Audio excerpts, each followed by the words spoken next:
Hello, മൈജിയിലേക്ക് എല്ലാവർക്കും സ്വാഗതം. അപ്പം ഞാൻ ഇന്ന് പറയാൻ പോകുന്നത് എന്താണെന്ന് വെച്ചാൽ, നമുക്കിപ്പോൾ പാർലറിൽ എല്ലാ ദിവസവും അല്ലെങ്കിൽ നമുക്കൊരു പരിപാടിയൊക്കെ വരുമ്പോൾ നമുക്ക് പോകാൻ പറ്റില്ല എന്നുണ്ടെങ്കിൽ നമുക്ക് വീട്ടിൽ ചെയ്യാൻ പറ്റുന്ന ഒരു ക്ലീനപ്പ് അല്ലെങ്കിൽ ചെറിയൊരു ഫേഷ്യലിന് തുല്യമായിട്ടുള്ളൊരു കാര്യമാണ് ഞാൻ പറയാൻ പോകുന്നത്. എന്താണെന്ന് വെച്ചാൽ, ആദ്യം ഒരു ശകലം പാലെടുത്തിട്ട് നമുക്ക് മുഖത്തൊന്ന് അപ്ലൈ ചെയ്യുക. അതൊന്ന് ക്ലെൻസ് ചെയ്യാൻ വേണ്ടിയാണ് നമ്മൾ പാല് തേക്കുന്നത്. അത് എന്നിട്ടൊന്ന് റിമൂവ് ചെയ്യുക. അതിനുശേഷം ഒരല്പം അരിപ്പൊടി എടുക്കുക. അരിപ്പൊടി പറഞ്ഞാൽ അപ്പത്തിൻ്റെയൊക്കെ പൊടിയാണ്. ആ പൊടിക്കകത്തേക്ക് ഒരല്പം പാലൊഴിച്ചിട്ട് നമ്മൾ മിക്സ് ചെയ്യുക. മിക്സ് ചെയ്ത ഒരു ക്രീമിൻ്റെ ഒരു പരുവത്തി വന്നു കഴിയുമ്പോൾ നമ്മളത് മുഖത്ത് അപ്ലൈ ചെയ്യുക. ചെയ്തതിന് ശേഷം പതിയെ നമ്മൾ മസാജ് ചെയ്യുക. ഒരു 5 മിനിറ്റ്. ഹാർഡായിട്ട് ഒരിക്കലും മസാജ് ചെയ്യരുത്. അത് കഴിഞ്ഞതിന് ശേഷം അത് റിമൂവ് ചെയ്യുക. റിമൂവ് ചെയ്തതിന് ശേഷം നമ്മൾ വെള്ളം ഉപയോഗിച്ച് വാഷ് ചെയ്യുകയും ചെയ്യണം. മുഖയെ നന്നായിട്ട് തുടച്ചെടുക്കുക, എന്തെങ്കിലും ചെയ്താലും മതിയെ. അതിനുശേഷം നമുക്ക് ഒരു പായ്ക്ക് തയ്യാറാക്കാം. ആ പായ്ക്കിന് വേണ്ട സാധനം വെച്ചാൽ കടലമാവും പിന്നെ തേനും പിന്നെ മഞ്ഞൾപ്പൊടിയാണ് വേണ്ടത്.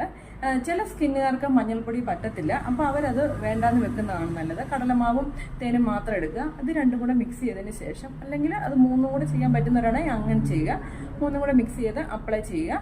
അപ്ലൈ ചെയ്ത് അത് ഉണങ്ങാൻ സമ്മതിക്കരുത്. കാരണം വെച്ചാൽ നമുക്ക് അതിൻ്റെ വെള്ളം വലിഞ്ഞ് ഒരു ഉണങ്ങിയില്ല എന്നാൽ നമ്മുടെ സ്കിന്നിലേക്ക് പിടിക്കുന്ന ഒരു പരുവമുണ്ട്. ആ ഒരു പരുവാകുമ്പോൾ തന്നെ നമ്മൾ റിമൂവ് ചെയ്യണം. കാരണം തേനൊക്കെ ആകുമ്പോഴത്തേക്കും നന്നായിട്ട് ഡ്രൈ ആയി കഴിഞ്ഞാൽ പിന്നെ നമുക്കത് മസാജ് ചെയ്തെടുക്കാൻ ഭയങ്കര പാടാണ്. പാടിൻ്റെ തന്നെയല്ല, പിന്നെ അത് നമ്മുടെ സ്കിന്ന് കുറച്ചുകൂടെ ഡള്ളാക്കുകയുള്ളൂ. അതുകൊണ്ട് അത് ഉണങ്ങുന്നതിന് മുമ്പായിട്ട് തന്നെ നമ്മളത് റിമൂവ് ചെയ്യണം. അത് റിമൂവ് ചെയ്യുന്നതെന്ന് വെച്ചാൽ പതിയെ ഒന്ന് റബ്ബ് ചെയ്ത് കൊടുത്തുകൊണ്ട് വേണം. അതായത് ശകലം പാലുണ്ടെങ്കിൽ പാൽ ഉപയോഗിക്കുക, ഇല്ലയെന്നുണ്ടെങ്കിൽ വെള്ളം ഉപയോഗിച്ചുകൊണ്ട് ആദ്യമേ ഒന്ന് മൊത്തത്തിലൊന്ന് ഇങ്ങനെ ഒന്ന് ഒപ്പി കൊടുത്തേച്ച് അത് എന്നിട്ട് റബ്ബ് ചെയ്യുക. റബ്ബ് ചെയ്ത് എടുക്കുക. അതിന് ശേഷം നല്ല പ്ലെയിൻ വാട്ടറിൽ വാഷ് ചെയ്യുക ഫേസ്.